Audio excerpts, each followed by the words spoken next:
Hello there. Welcome to the Blast Processing Podcast. I am your host, one of your many hosts. I apologize, Marcel Dorrant, the content creator. We got Matt Kingsley, MKingsleyONE. How you doing, sir? Not bad at all. And we got KREATOR here. Terry, how you doing, brother? I'm doing all right. How about you, bud? I'm good, thank you, sir. We have quite the show for you guys today. Yes, thank you, sir. As we're talking about the Dreamcast actually today. We're going to be delving into some history here with the Dreamcast. For anybody who grew up with that console, you'll be quite happy with this podcast. And for anybody that doesn't know, this is going to be an educational experience for you. I believe you, Terry, are not sure about the Dreamcast. I know of it, but I haven't really had that much experience with it, so this is going to be a learning experience for me, so... It's an absolutely fantastic console. No, I'm not arguing that it's not. It's a brilliant console. It was really good. Alright, we got Kingsley, MKingsleyONE here playing Jet Ground Radio, a classic title from the Dreamcast, which actually fits the theme that we're going for here today. We will be discussing some other topics as well after it, but we're going to try to focus on the Dreamcast here. So... what we're going to start off here with, boys, is the Dreamcast was released September 9th, 1999, and it was done intentionally as a marketing ploy because $9.99. So it was very memorable. I actually remember the day it was released. In the beginning, it was one of those things that people...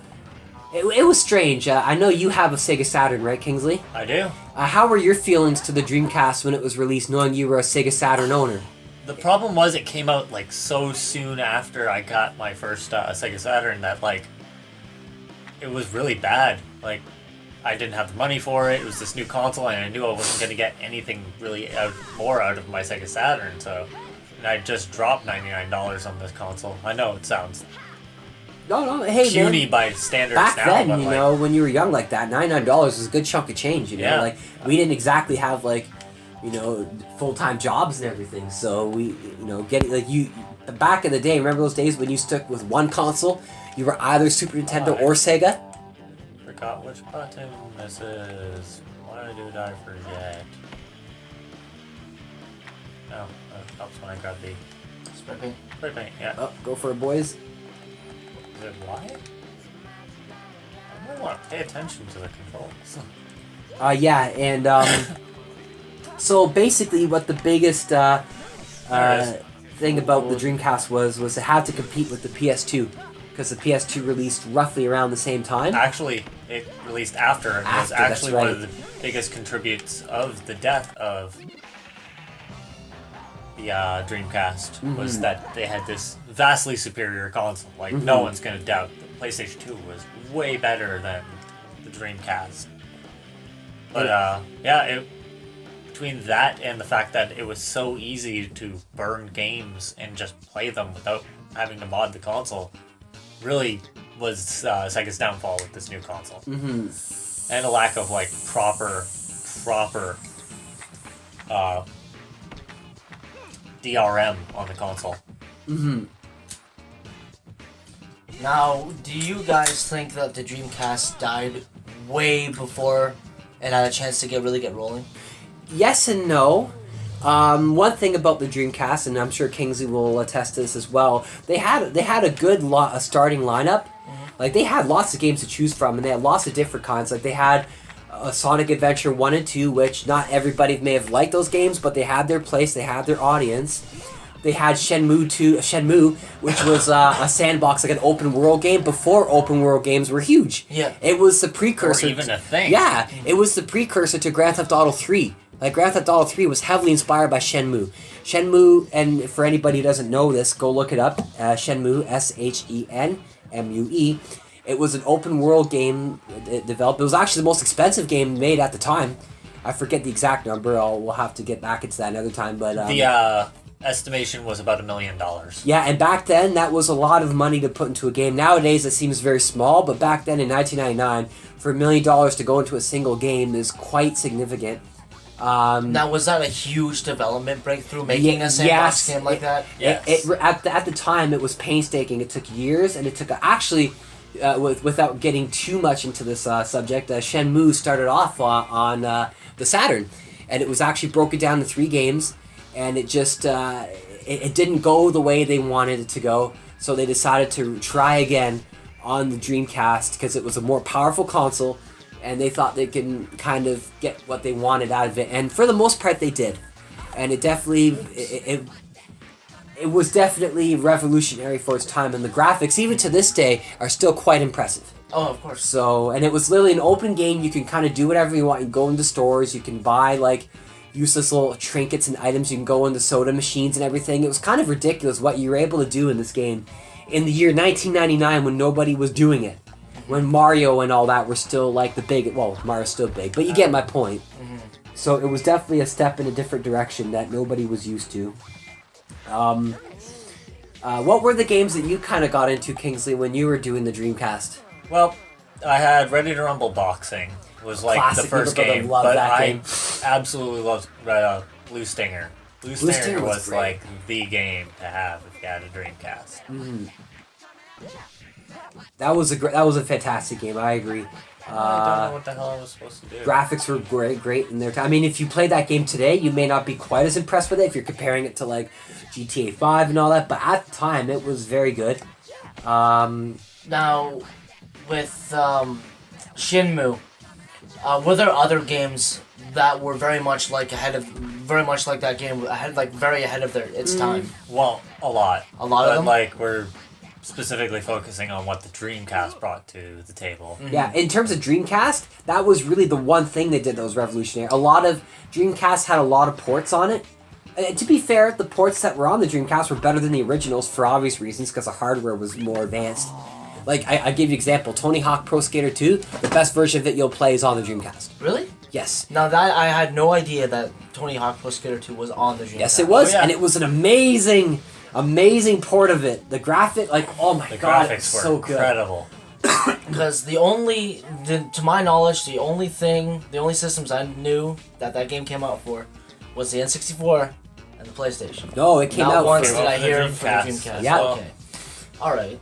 and it was fantastic on the Dreamcast. Like, I have it. We'll play one day, Terry. Alright. But it was fantastic, and yeah, like the Dreamcast definitely had its place. It just came out at the wrong time, and it just was not able to compete with the PS2 simply for the reason. Well, there were a few reasons, but a major one was the fact that Dreamcast didn't have a DVD player in the beginning. It was incapable of playing DVDs, and right off the bat, PlayStation 2 was actually at the time. PlayStation 2 was the cheapest, most inexpensive DVD player you could get. So most people thought, hey, I could get a DVD player and something my kids could play, and it's cheaper than a DVD player, and it plays games, so let's do it. Yeah. It was literally a no-brainer at the time. It was the same deal with the PS3 as well. They did the Blu-rays, and with the form factor for that, it became standard just because PlayStation 3 was so cheap in comparison to HD DVD players and all those other things. Ow, I keep getting hit here. That's Really so good. stop. But yeah, and another thing that the Dreamcast another issue it had was pirating issues. It was quite easy to burn and illegally obtain games for the Sega Dreamcast. I will admit I had a few myself. I still do. Yep. Not gonna lie. I mean, yeah, it was so easy. Like, I remember my first Dreamcast I ever got was in the year 2001, after it had kind of died. But I was new into it, and my cousin had actually picked me up a Dreamcast, and he had actually gave me a bunch of games right off the bat. He's like, here's your games, here's your games, here's your games. They were all burnt. And I got my hands on all the top games. I had Sonic Adventure, I had Tony Hawk 2, I had Shenmue right off the bat. And at the time, those were the games to get. I had Sonic, I had Marvel vs. Capcom 2, Street Fighter Alpha 3, and right at the beginning, I had an amazing lineup of all the best Dreamcast games. I had Jet Grand Radio, as we're playing right now. And, at the beginning, without paying a dime for it, I had all the top lineup for the Dreamcast right in my library. I didn't have to pay a single penny for it. Which, looking back at now, I kind of regret doing that, but that was it. When you're a kid, when you're 15 years old and you don't have a lot of money, you do what you gotta do to get what you gotta get done. So what do you think so far about all this, about the Dreamcast, Terry? I like the Dreamcast. Like I said, I haven't really had an extensive amount of time to play it.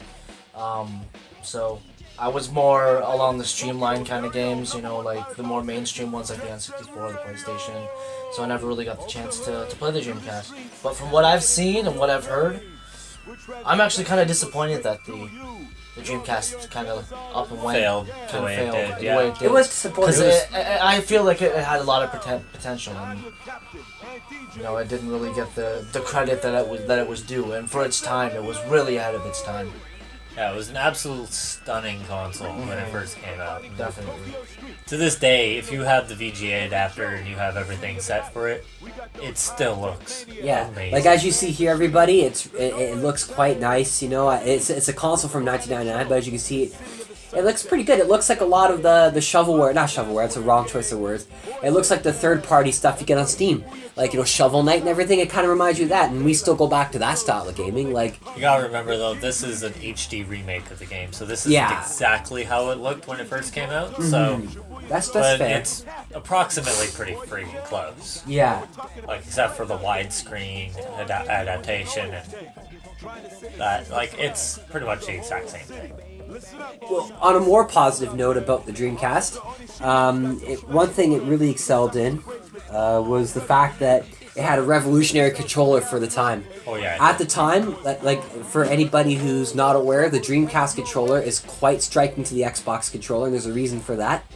The Dreamcast controller was the precursor to the Xbox controller.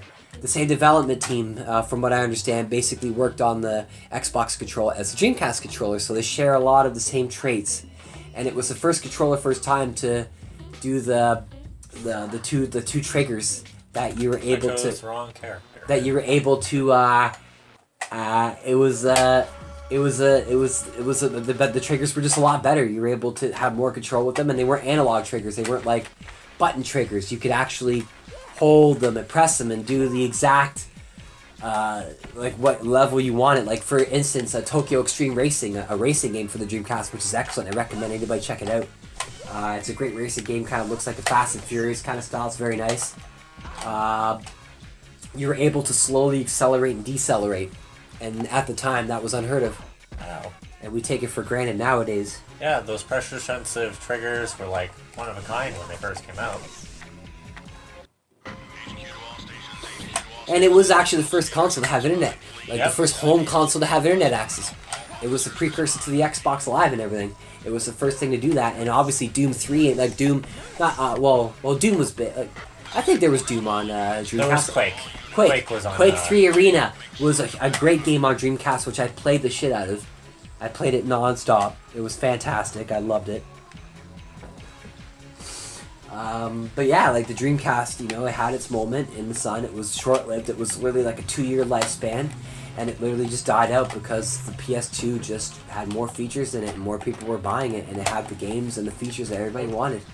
And Dreamcast released those features too little, too late, and it's a shame because I loved it.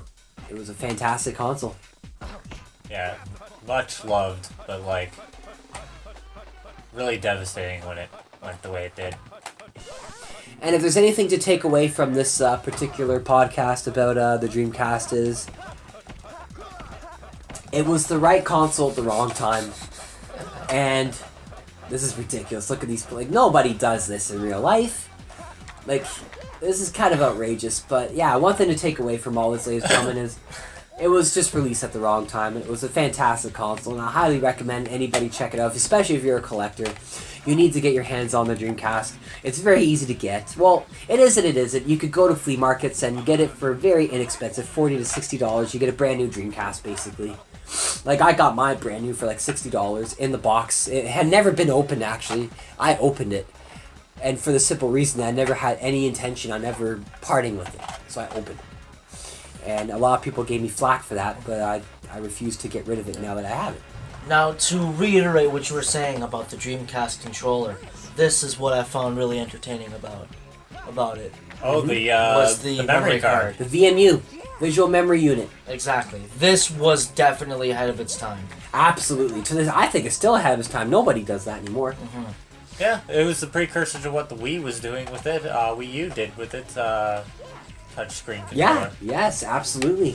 It literally was a standalone console that you could play mini games on. Like Sonic Adventure had a couple what was called the Chow experience, where you could actually have like a Tamagotchi or a Digimon little thing, and you can raise it and do it like a Tamagotchi, and it was on Sonic, and it was fantastic. Yeah. And nobody was doing that. And on Tony Hawk, you saw visuals of some of the skaters on there. You know, it's pretty cool what they decided to do with that little visual memory unit. I love it to this day. It's my favorite memory card. To this day, I love it. Yeah, it's one of the craziest. If it didn't suck so many batteries, it would be just the best thing And ever. at the time, it was really hard to get the battery for it. Like now, you can get it for like the source for like $5. Yeah, but the problem is with it now is that the controller just dies, or the battery just dies so quickly. Like, I've replaced those batteries maybe 10 times over like the last 2 years. And the controller just looks a lot more streamlined. Ow, stop shooting I me, like Dick. the fact that the cord, instead of as opposed to coming out the front of the controller, comes out the back of the controller. And actually, there's something here I want to show you. I'm sorry to interrupt, but the Dreamcast invented something that was quite amazing. You see this little notch at the back? It was simply meant for your cord. So you could do that. And look, the cord is out of your way. That is Hold it. really nice. It's a huge difference. Feel it. It makes all the difference in your gaming experience. It does, and I like I think this. What's the word I'm looking for? It's very ergonomic. Yeah. The controllers are very ergonomic. It's still one of my favorites too. The Xbox 360 controller and Dreamcast are still my favorite controllers. Yes, And- by far. Basically because they're quite similar to each other, so I like them. And you have the dual memory card slots in here too. And the N64 only had one slot in their controller. And they had one slot in the system. I think Dreamcast had one up on the N64 when it came to that. Yes. Definitely. Oh, 100%. I agree with you there, Terry. Overall, ladies and gentlemen, the Dreamcast was a gem. It was a shame it had to go so soon, but it's still a gem to this day. There are still servers on certain games that still operate, Phantasy Star Online being one of them. Phantasy Star Online is an amazing game. I highly recommend anybody check it out if you get the chance to, or at least look it up, YouTube it or something. Maybe one day one of us will put a Let's Play on there or stream it, and you'll see it. But Definitely. forgive me, ladies and gentlemen, if you hear me sniffling or coughing. I am getting over a cold. I apologize ahead of time if you notice that. I am getting over a cold. But it was great for its time, and it went before it should have. I definitely did. Yeah, it was a very short-lived console. Like, Now- only 2 years. Now, Kingsley, Mr. MKingsleyONE, you mentioned that you had some topics to bring to the table here that we're surprised that you still haven't told us about. Okay, so What do you got here for us, my friend? please. All right, so I hope dying you're ready to for hear this. this. But, Yeah, we're dying I to came hear up this. with a couple of questions for us all. Four dies in the I'll, end. Crap. Throw this at you so you can hold on to the controller and you can play for a little bit. So let me just bring up this topic here for you. So I have written it down in my notes because I knew I was going to forget. So John Carmack once was quoted as saying that story in games is like porn and story in porn. It's expected to be there, but it's not all that important. Do you think that is true, and do you think it still holds up today in today's market? I'll let you take this first, Terry. Okay, I'm really, really sorry. I'm really into Jet Set Radio here. So can you do me a favor and reiterate what the question is? Okay, so John Carmack was once quoted as saying that story in a game is like story in a porn movie. Okay. It's expected to be there, Okay. but it's not expected to be any good. Okay. So what you're basically asking me is, do you think that a game needs a storyline to be Good. good? Or at least an amazing storyline. Like, is story important in a game? Yeah. Yeah. Is story important in a game? I firmly believe it is. I firmly believe that a storyline in a game is very, very important. And yet you play MOBAs quite often, and I their play- stories are pretty terrible. Okay, Or generic. Now, in my defense, I play only one It's right MOBA. behind you. I play one MOBA, and it's League of Legends. But to be perfectly fair to you guys, League of Legends does have a very, very, very good storyline. Each champion has their own specific backstory, which is great, and Yes, I love but it. backstory doesn't equal story. Like, if you're not... if the Like, I will campaign say- itself yeah. doesn't really matter. Yeah, it's got every character's got a backstory. It doesn't have You an need to initial. jump. It doesn't have an Keep initial jumping and story. holding forward. It doesn't have an initial story. Like, who does that? You can tell I haven't played this game in a while, ladies and gentlemen. Yeah, I know. It's funny, but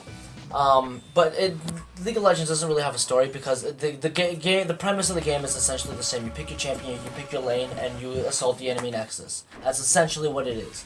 But with other games that I have played, that have a storyline behind it, I firmly do believe that yes, a game does need a storyline to be good, and to keep the player's attention. It is a very big thing for me. Now, Tells you the directions you have to hold. yeah. Now, Marcel, what do you think?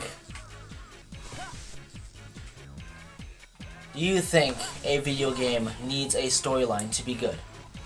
Does it need a storyline to be good? No. But is story important? Absolutely it is. For me personally, when I choose what video game I'm going to play, I go by the story and by the characters. Like, if I'm not invested in the characters, I won't play it. Which is a good reason why there's a lot of AAA games out there that I just simply don't play. Out of, Yeah, for the reason that I didn't connect with the characters.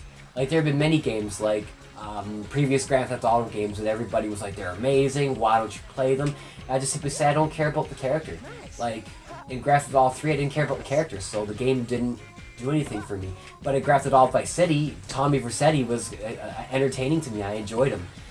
He was a great character. He was fantastic, and because of that, I was able to get into that Grand Theft Auto game, and I like the characters in the new GTA 5. So I gave it a chance, and I love it. I was never a big fan of the GTA series, but I saw Kingsley playing Grand Theft Auto 5 one day, and I sat there and I'm like, this actually looks like a really nice game. It's looks pretty really good. solid. There's parts of it I absolutely cannot stand. Like, Trevor is the worst fucking thing in the history of ever. I fucking hate Trevor. Like, if there was ever a character that they could literally just write out of a story, Trevor was the worst. Really, Yeah, that's we interesting, do that. because everybody seems to like Trevor a lot. Yeah, I found It's it kind of really weird that you useless. say that. Yeah, I absolutely could not stand him. Mm-hmm. But, Alright, Matt. Kingsley, what about you? Do you think I'm a video gonna game go needs- against the curve on this. I do not think story is really all that important. Like, look at Okay. Doom. The entire story of Doom It's is you killing the shit out of demons. Like, Yes. there's a basic story about how you're some space marine and you're stuck on trapped Mars. but like, who really gives a fuck? Those You got are lots great. of guns, and all you're gonna do is kick the shit out of things. Like, no one really cares about the story Yeah. of Doom. Yeah, I love the gameplay of the new Doom. It's exactly it's, it. It's beautiful. It's stuff like that. Even Wolfenstein, like the original Wolfenstein. Yes, Your job Wolfenstein. was to kill Hitler. That Like, was essentially it, yes. there was nothing more to it. So I don't really think story is all that important as long as the gameplay is good. If the gameplay is absolutely fantastic, it does not need to have good story. Do you feel that a silent protagonist makes it easier for you to put yourself into the game? Yes. Yes. Absolutely. Now, I got it. Although go I ahead. can say this as well, it doesn't really matter to me. Sure. If the character is written good, I'm going to like it anyway, and I'm going to be just Sure. as immersed. Like, look at Mass Effect. Like, Fair the enough. character is his own character, like, and he's absolutely fantastic. Yeah. But, yeah, I don't really believe that story is really all that important. Alright. Now, what other question? You have two questions, right? Two topics. Two topics. Two topics. The second question is a little bit different. Alright, so the second question is, if you could turn a property into a game, like whatever you want, let it be Doctor Who, let it be anything, Okay. what would it be, and how would the game pan out? Oh, damn.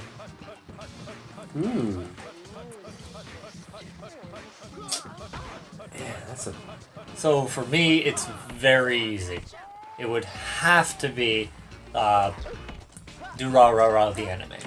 I absolutely love this anime. It's absolutely fantastic. If you have never seen it, go and check it out. It's by the creators who did Baccano and another just absolutely fantastic anime, underrated as hell. But like, the characters are fantastic. It's got a really cool and interesting gang warfare style kind of like storyline to it, and I think its art style and its like the characters are so vividly and creative. It would make an absolutely fantastic fighting game, where you choose these like people like who are either gods or extremely stupid, strong, or Doolahans, and you just kick the shit out of each other, like as a gang, like try to take over each other's areas of the city. So that would be me. For you, Terry? For me, anything that I could turn into a video game. Anything. What would it be? Anything at all. No limits here. Like, get as crazy as you want to. It's the whole point of this question. To go against the grain a little bit. You could be conventional, but if you want to go against the grain a little bit, we won't bust your balls. Well, not on the podcast. Not on the podcast. Yeah, Maybe we'll save that afterwards. for later. You know, when things get a little, you know, when the shirts get unbuttoned, you know, like. So Terry, you gonna fuck off there, eh? You're lucky I love you guys, right? Alright, if I had to pick a game, if I had to That's what you get when you mess with the macho. And this guy doesn't. The Macho Man, Randy Savage. Woo yeah! Take it. I can't talk like that anymore. I can't talk like that no more, man. Alright, so what would you choose, Terry?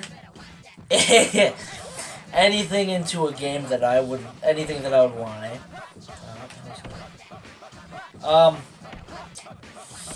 Ooh, that's actually really, really difficult. If I had to do anything, if I had to turn anything into a video game. He shoots at me too, and I'm just like. Yeah, you just have to fucking just boot it away. Use the right trigger and Yeah. give you a bit of a boost. Keep away from him. I got it. You can also use grinding as well to get it. Cool. I got it. I got the answer to the question. Alright. Blast processing the video game. That What? would be really entertaining. Hey, buddy. That's not the worst thing I've ever heard, man. I kind of dig it. Go, but you have to elaborate though, because me and Kingsley now have no idea what you're talking about. But we're on board. We're on board with you. Well, let me think here, because I came up with the idea. I came up with the answer to the question. The idea of it would be it'd be like The Sims.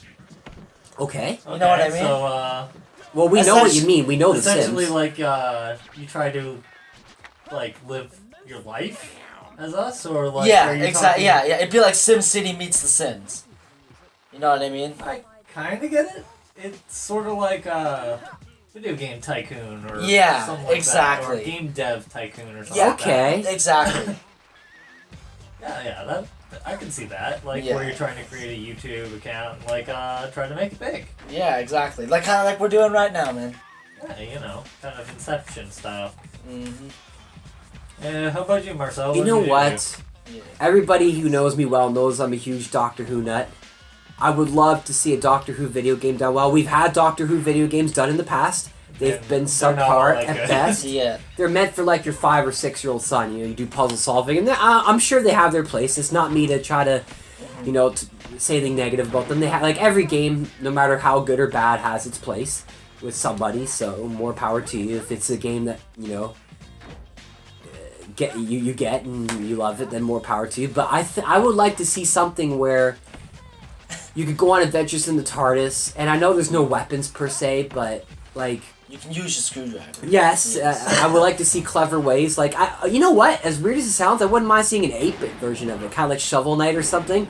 This just kind of came to me right now, actually. You know what I'd like to see Doctor Who do? Sorry. My bad. Topic there, Terry. My bad. Sorry. I just got a really funny idea. But yeah, like I would like to see an 8-bit version of that, maybe where you do some levels as you know, like the 9th Doctor as a 10th Doctor, and you do different things, like kind of like Shovel Knight or Mario or even like Fez or something.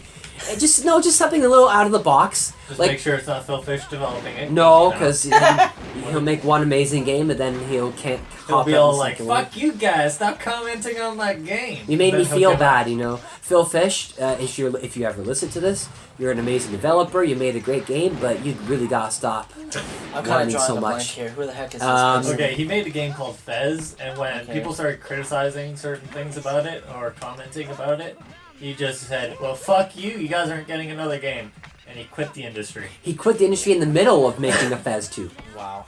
he was actually in the process of making a sequel, and he basically his feelings got hurt and he stopped. Yep. That's pretty much the entire story of Phil Fish. Yeah, that's literally it. I even saw a documentary about him, which is well done. And Mr. Phil Fish, if you're listening, I hope everything's going well for you, but it's a real shame you didn't, You did what you did. Yeah, because Fez was a fantastic game, and it was actually, I believe, one of the best games ever made. And if nobody agrees with me, that's fine, but I do believe it was very well done. It's one of the most difficult games. We suck at this game. Yeah, we all kind of suck at this game. Sorry, ladies and gentlemen, if you're watching this, and it's not very entertaining to look at, but, it's something. We do what we do. Yeah. Now, do you mind if I... No. All right. Go ahead, buddy. This is it, man. Imagine, if you will, a Doctor Who game done in the style of Hotline Miami. That would be kind of where he was saying with the 16-bit. That's where I got like, that's the theme. But I had actually something a bit different in mind for a Doctor Who game. really More like Telltale's Walking Dead series. Okay. Where Yeah, it's very cinematic. You can Okay. do multiple Doctors. Like different seasons could be different Doctors. Yeah. And like you can have overlapping stories and all these characters. You can have new companions. You can even create a new Doctor.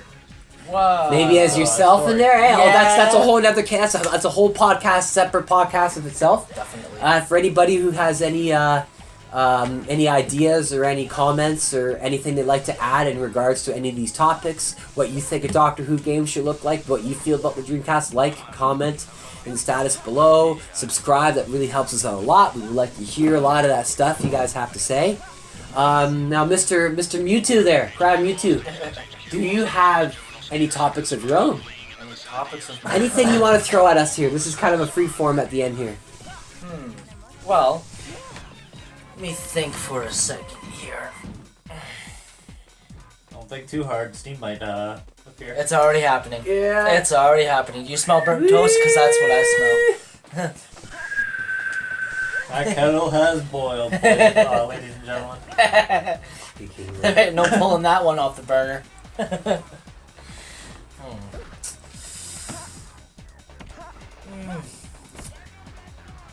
actually really drawing. I'm drawing a blank here. Well, I do have something to add if you don't mind, Terry. While you think of your, I'm thinking that'd be an idea. what do you think? Maybe this can go along with it. Let me bust out my Google Keep here. A little plug for Google because I love it. Google Keep, great app. Check it out. We have a small. I'll throw in a small little topic here while you think of one, Terry. Sweet. I actually hadn't planned on bringing this out to this podcast, but I figured now's a good time. Beautiful. Then I know that Nintendo with the new NX coming out. There's a whole bunch of rumors and stuff going on. That's a whole can of worms I don't want to open right now. But I will say one thing. Nintendo has come out saying that the new NX will not be a successor to the Wii or Wii U. It's going to be its own separate standalone thing. We've heard some rumors about how it looks like it may be a fusion of a handheld console with the home console. Like they may actually release the handheld version first for like a couple $100, and maybe months later you may get the actual home console. But like I said, that's simply just a rumor.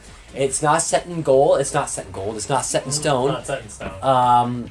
Not set in gold. It's not set in gold either. That's for damn sure. But like, it's not set in Nintendo stone. will But probably come out at like $3.99 and like very cheap. Exactly. What do you guys think of the Nintendo and the NX? What are your opinions on that? I can't really form an opinion. They haven't really given us any details about this thing. And with it coming out in only a year, we haven't even like. We have nothing to go on. We have absolutely nothing to go on for this console. Like no real designs, no like gameplay other than what we've seen for that Zelda game, but we already knew that was coming for the Wii U. So like, tell me, what the fuck is this console? All right. Now, if you don't, I've actually thought of a question actually for both you guys, in terms of the Nintendo, and in the terms of Nintendo as a company. Do you think that Nintendo should stick with optical discs, or do you think they should go back to cartridges? They've already had this thing where they might be going back to cartridges. They might go back to cartridges. The rumor right now is that the NX will be running on like SD cards. You know what? I don't really mind if it's a cartridge or if it's a disc or a CD, whatever you want to call it. As long like to be fair, nowadays we could make cartridges that are quite powerful. Back in the day, making a cartridge to be as powerful as a CD was not doable. It was not. Nowadays, it's a little more doable. We can do that kind of stuff now. So I personally don't mind. As long as the experience doesn't suffer from it, I actually don't have an issue with it. Yeah. To be honest, it may actually be kind of nice. Oh, I haven't seen that yet. Because it may take us back to those old school times of, you know, having to blow it, even though that was actually bad. It's a myth. You were not. It's apparently not good to blow on cartridges, but we did it anyway because it worked at the time. Yeah, but you fools did it. I didn't. I wasn't that stupid. Well, you are that stupid, but you just didn't blow in your cartridges. Thanks. I'm sorry. Yeah. You love me. I love you, buddy. Yeah. Fuck you. We got there's bromance in this room right now. I can feel it. Smell it. Smell it. Sorry, that's my bromance. But yeah, with no real details to go on other than, you know, this thing is coming next year apparently. And they're just rumors and that going Zelda around. might be on it. Like, Yeah. other than that, we don't really have much of anything to Oh. go on. Did you guys hear about this little E3 announcement that Nintendo came out with? Oh, the fact that they're only going to be doing Zelda? Only That's going to be literally showing it? Zelda at E3. Only That's Zelda. it? No other games. Like, They're literally only that, and they're not literally actually announcing it at E3. It's a separate press conference that they're going to hold on their own. Like, they're going to have an E3, like, presence, but there's no press event coming from E3. Really? Yeah. Really? It's Really? Nintendo. That's them in a nutshell. They're really fucking weird. All right, now. I'm really, really glad you brought up E3 because E3 is just around the corner, guys. Just around the corner, everybody in Just June. around- What's the We got exact our date again? plans for it. June. The 12th. and That's right, the 13th is 12th of what we're June. doing it for. And we will be putting up something there, ladies and gentlemen, so please tune into that on June Definitely. 12th. We'll definitely be actually doing a live stream of it, and we'll be taking any questions or any comments you may have. We'll be answering them right on Live Q&A. Live Q&A. You'll be there, Terry. I'll be there. Kingsley will be there. The three of us, and maybe we'll have a couple guests on there. Maybe we won't. You know, we'll just have to come and wait see. definitely. Hell yeah. It's going to be It's gonna be interesting. It's gonna be our first real E3 event. Yeah, as, which like, we're a excited whole for. group. Yeah, I'm super jonesing for it right excited. now already, Yeah. boys. God, excited. E3 is my Christmas. It is definitely. This podcast was meant to just be a Dreamcast thing, but since we're taking it this far, and I hope, as gentlemen, you don't mind the jumping here. formats. We purposely try to keep our podcast as organic as possible because we don't want to script it too much. We're unscripted. Not that there's anything wrong with that. It's definitely good to have a plan notes before you go in, but we want to keep it as organic as possible. So organic and genuine. we're kind of going through this with you guys. But If you have yeah, any suggestions on how to do things, just give us a holler and in the comments, and Yeah. we'll listen to you. we're very new at this. This is actually our very first project in podcasting. So the more criticism you give us, good or bad, will help us. If you say, "Oh, you guys suck," guess what? We suck. We'll try to suck less. Exactly. And if you get any more But percent, if go you fuck like yourselves. it that we suck, then pay us some money. Yeah. Blowjobs are free. If we suck, we'll get some knee pads, right? Anyway, what for you guys? What is the thing at E3 that you're most looking forward to? I know this is gonna come from me, but I'm looking forward to Microsoft's press conference. As much as everybody likes to harp on the Xbone for being the Xbone? the weaker console, I love Microsoft. I've always had a thing for Microsoft, and anything that they can show me is just gonna make me way more interested in it. I'm actually looking forward to see if PC gaming, anything to do with PC gaming, appears at E3. Oh yeah, there's this year. a PC Gamer is putting on a thing. I'll have Awesome. to. We'll be checking that out. We'll be covering everything, of course, ladies and gentlemen. Absolutely. We don't want you to think that we're gonna pick and choose. Whatever is gonna be at E3, we'll be discussing it, and we'll definitely give you our thoughts and opinions on that. This is like our Super Bowl. The Nerd Super Bowl is E3. You know, maybe one day we'll get to the point where we'll have a presence at E3 and our channel will be there, which would be quite nice. Hang out with the kind of funny guys and Rooster Teeth and all that. That'd be kind of cool. Yeah. Or the Funhouse dudes. And much love to those guys. Definitely. Show kind of funny, Rooster Teeth and Funhouse, much love. They came before us, and if it weren't for them, we wouldn't be. There would be this. no us. So you know, much love to them, absolutely, and you know, check out their channels as well. You know, and basically anytime you can support any podcasting or live streaming for gaming, it's good for the industry overall. Exactly. You know, if 2 or 3 people check us out, it's good. It's good for your soul. Yeah. It's chicken soup for the soul, Exactly. damn it. Now, Marcel, where can people find you? People could find me, if you're interested in looking me up, you could find me at on YouTube as the content creator. And you could also find my Twitter at content creator with K's. KONTENT. KREATOR, content creator. You took that from Mortal Kombat, didn't you? I did. I stole the K from Mortal Kombat. If you're gonna bust me for that, that's exactly what I did. It's my homage to the retro days. But content creator, all one word, nothing fancy, just K's instead of C's. You can find me there. What about you, Mr. Matt Kingsley? If You can anybody, find me right here at Blast Processing Channel. So most of my gaming videos and that will be directly Uploaded posted right here on this this channel. So I'm and what about you, Terry? Where can people find you right now? They can find me at facebook.com/Darkstalker Gaming, and the same goes for YouTube and Twitch as well. Yes, I do live stream. Yeah, check out Terry's live streaming and his Twitches and his Facebook and YouTube. He's a young. Facebook's and his Twitster. As the kids call it, the YouTube, you know, like the Facebook. But yeah, like, you know, check Terry out. He's an up and comer like us, and you know. Anyway, everybody, thank you very much for listening to us and ramble about this. We'll try to do these. We'll try to keep these like once or twice a week, kind of thing, you know. Yeah. Maybe like on Saturdays or like on a Wednesday or something random. And if we're not all together, We don't have a set schedule. no, but we At will least not yet, we but will we are come up working with on one. it. It'll definitely help us out and help you guys out a lot. And if you guys have any suggestions on when you would like to hear us, please let us know. So it doesn't Some future shows coming up in the pipes. I'm working on a couple myself. And, Yeah. I know Terry's got a couple of ideas. So, Yes, I do. I'm doing a couple live streams next week, so hopefully you guys can check me out. And I might get back to my. I'm gonna do some more reviews and some more streaming on my content channel. But the best way to look for me is here on the Blast Processing Exactly. podcast. Oh, yeah, that's how This you is find our all of baby. us. This This is is our our thing. thing that we're doing together. Anything we're doing else is just for fun on the side. Ain't nobody put baby in the corner. Nobody puts Nobody baby in put the corner. Anyway, Nobody. ladies and gentlemen, thank you for checking us out at the Blast Processing. I've been Marcel Dorrant, the content creator.